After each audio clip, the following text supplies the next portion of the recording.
السلام علیکم دوستو، میں ہوں اردو قلم راز سے چودھری طارق الرحیٰ۔ میں آج آپ کے ساتھ ایک حکایت شیئر کرنے والا ہوں۔ وہ حکایت ہے ایک ظالم بادشاہ کی۔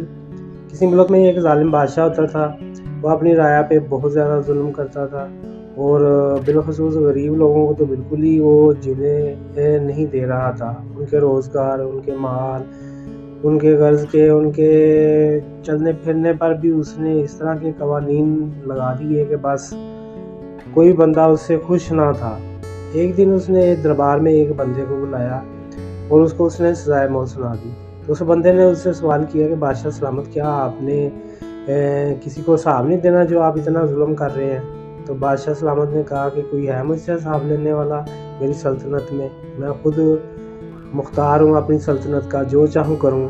تو اس بندے نے کہا کیا آپ نے اللہ کو بھی جواب نہیں دینا، اپنے رب کو بھی منہ نہیں دکھانا کہ آپ کیا کر رہے ہیں عوام الناس کے ساتھ؟ تو اس نے کہا کہ بھائی بات سنو میری، ہمارا ادھر بھی حساب نہیں ہونا۔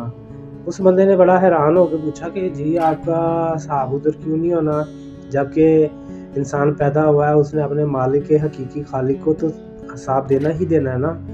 تو وہ بادشاہ بولا کہ بھئی ہم سے حساب اس وجہ سے نہیں ہوگا، ہم نے کام ہی اتنے اس طرح کے کیے ہیں کہ ہمیں سیدھا ہی دوزخ میں بھیجنا ہے اللہ نے، ہمارے ساتھ اس وجہ سے حساب نہیں ہونا، ہم نے اپنا حساب کتاب خود لگا لیا ہے۔